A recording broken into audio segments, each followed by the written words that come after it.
৭ই মার্চের ঐতিহাসিক ভাষণ নিষিদ্ধ। যেই ঐতিহাসিক ভাষণের মধ্য দিয়ে বঙ্গবন্ধু শেখ মুজিবুর রহমানের এক তর্জনীর ইশারায় দেশের স্বাধীন চেতা মানুষ, মুক্তিকামী মানুষ জেগে উঠেছিল, দেশের স্বাধীনতা ছিনিয়ে নিয়ে এসেছিল। সেই ভাষণ নাকি বাংলাদেশে নিষিদ্ধ, সেই ভাষণ বাজানো যাবে না, সেই ভাষণ শোনানো যাবে না। এই লক্ষ্যে গতকাল ৭ই মার্চে দেশে যা কিছু ঘটল, দর্শক শ্রোতা, আজকে সেই বিষয় নিয়ে কথা বলবো। চলুন ডিরেক্ট হিট দ্য পয়েন্টে। কি ঘটেছে দেশে? আমরা দেখেছি আওয়ামী লীগের কিছু কার্যালয় থেকে, আওয়ামী লীগের কার্যালয় মানেই এখন ভাঙ্গা বাড়ি, পোড়া বাড়ি, অবশিষ্ট যা আছে সেখান থেকে ৭ই মার্চের ভাষণ শোনা গেছিল। এছাড়া রাষ্ট্রের কিছু গুরুত্বপূর্ণ পয়েন্টে, গুরুত্বপূর্ণ স্থানে প্রকাশ্যে ৭ই মার্চের ভাষণ বাজানোর উদ্যোগ নেওয়া হয়েছিল। ফলাফলে যা ঘটলো তার জিস্ট অংশ আমরা যদি একটু তথ্যচিত্রের মাধ্যমে দেখি। ধানমন্ডি ৩২ নম্বরে ফুল দিতে গিয়ে ৪ জন গ্রেফতার, সন্ত্রাস বিরোধী আইনে মামলা। এটি ৭ মার্চ ২০২৬-এর ঘটনা।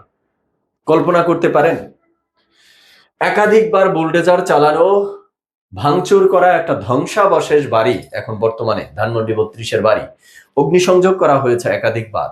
একটা পোড়া বাড়ি বা ভাঙ্গা বাড়ি, সেই বাড়িতে কেউ ভালোবাসার টানে, রেসপেক্টের জন্য যদি ফুল নিয়ে যায় তাদেরকেও গ্রেপ্তার করে সন্ত্রাস বিরোধী আইনে মামলা দেওয়া হচ্ছে। রেসপেক্টের জায়গা থেকে ফুল নিয়ে যাওয়া, এটি সন্ত্রাসী কর্মকাণ্ড।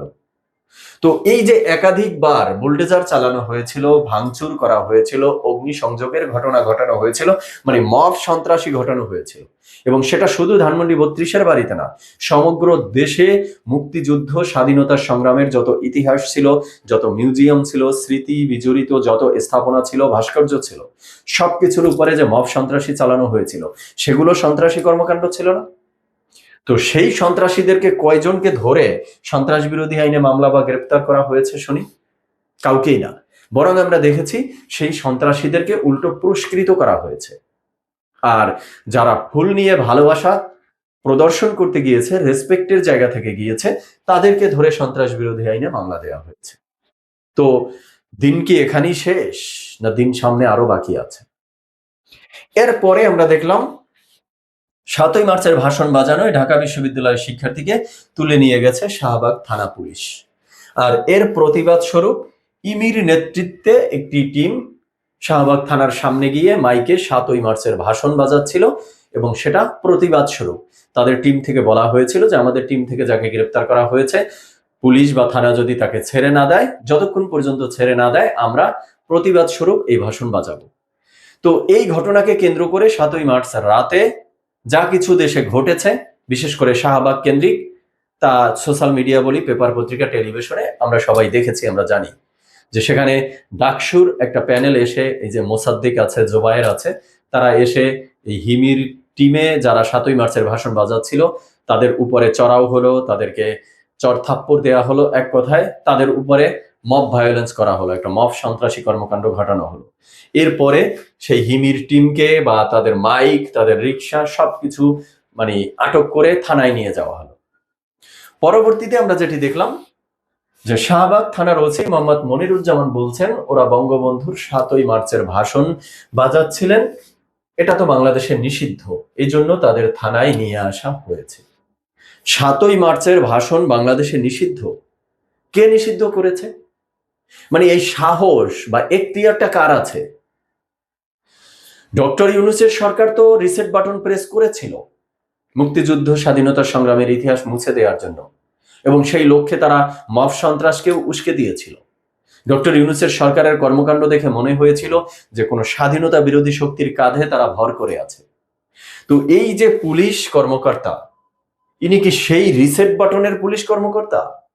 স্বাধীনতা বিরোধী শক্তির এজেন্ডা বাস্তবায়নের কোনো পুলিশ কর্মকর্তা, নাকি ইনি বাংলাদেশের কোনো পুলিশ কর্মকর্তা? বর্তমানে তো বিএনপির সরকার, নির্বাচিত সরকার, তাই না? তো এখনো কি সেই ডক্টর ইউনূসের রিসেট বাটন প্রেস করার অপচেষ্টা, অপতৎপরতা চলছে? বা এখনো কি এই স্বাধীনতা বিরোধী কোনো শক্তির উপরে ভর করে সরকার চলছে? না হলে আমি যেই সময়ে এখন আলোচনা করতেছি, রেকর্ড করতেছি, সেই সময় পর্যন্ত একটা লং টাইম এই ঘটনার হয়ে গেছে, কিন্তু বিএনপির পক্ষ থেকে বা বর্তমান যে সরকার, তাদের পক্ষ থেকে এই ব্যাপারে কোনো বিবৃতি শুনিনি যে ৭ই মার্চের ভাষণ কে নিষিদ্ধ করেছে, বা বিএনপির সরকার যারা এখন আছে তারাও ৭ই মার্চের ভাষণ নিষিদ্ধ করতে চায় কিনা, এই ব্যাপারে তাদের স্ট্যান্ড কি, তাদের পজিশন কি। বিএনপির সরকার নির্বাচিত সরকার, তারা বলে যে তারা স্বাধীনতার সপক্ষের শক্তি। বিএনপির প্রতিষ্ঠাতা শহীদ প্রেসিডেন্ট জিয়াউর রহমানকে তারা স্বাধীনতার ঘোষক দাবি করে। আবার অপরদিকে তাদের সরকার ক্ষমতায় থাকা অবস্থায় ৭ই মার্চের ভাষণকে নিষিদ্ধ বলছে পুলিশ কর্মকর্তা, আর সেই ব্যাপারে বিএনপির সরকার চুপ। তো বিএনপির সরকার মানে কি চাচ্ছে? তারাও কি চায় যে মুক্তিযুদ্ধের ইতিহাস বা স্বাধীনতা সংগ্রামের ইতিহাসকে ম্লান করে দেওয়ার জন্য, মুছে দেওয়ার জন্য? তো সেই ব্যাপারটা তাহলে বিএনপি সরকার ক্লিয়ার করুক, আমাদের বুঝতে সুবিধা হোক যে বিএনপির যে তারেক রহমানের হাত ধরে বর্তমান সরকার, তাদের আসলে আইডিওলজি কি, তারা কোন এজেন্ডা বাস্তবায়ন করার জন্য সামনে এগোতে চাচ্ছে, তারা কি চায়, মানে সেটা আমাদের কাছে অন্তত ক্লিয়ার হতো। কিন্তু এই ব্যাপারে এখনো বিএনপি চুপ কেন, বা বিএনপি সরকার চুপ কেন? আশা করি খুব দ্রুত বিএনপি বা বিএনপির সরকার এই ক্ষেত্রে তাদের যে অবস্থান, তাদের যে বক্তব্য, সেটা ক্লিয়ার করবে। তো কনক্লুশনে এসে যেটা বলতে চাই, ডক্টর ইউনূসের সরকার তো রিসেট বাটন প্রেস করেছিলেন স্বাধীনতা বিরোধী একটা শক্তির উপরে ভর করে, পাঠ্যপুস্তক থেকে ৭ই মার্চের ভাষণ মুছে দিয়েছেন। তো মুছতে পেরেছেন শেষ পর্যন্ত? 2026-এর ৭ই মার্চের ঠিকই কিন্তু ৭ই মার্চের ভাষণ বেজেছে, সেটা বৃহৎ পরিসরে হোক আর স্বল্প পরিসরে হোক, সেটা ইস্যু না। ইস্যু হলো যে আপনারা চাইলেই স্বাধীনতা সংগ্রামের ইতিহাস মুছে দিবেন, বিষয়টা এত সহজ না রে ভাই। এটা বাংলাদেশ, বাংলাদেশের স্বাধীনতার যুদ্ধ, মুক্তিযুদ্ধের ইতিহাস মুছে দেওয়ার এই অপতৎপরতা, অপচেষ্টা যুগে যুগে যারা চালিয়েছে, তারাই ইতিহাসের আস্তাকুড়ে নিক্ষিপ্ত হয়েছে, ভবিষ্যতেও তারা ইতিহাসের আস্তাকুড়েই নিক্ষিপ্ত হবে। তো দর্শক শ্রোতা, আজকে এই পর্যন্তই। সবাই ভালো থাকবেন, সুস্থ থাকবেন, আপনারা আপনাদের মতামত জানাবেন। ধন্যবাদ সবাইকে।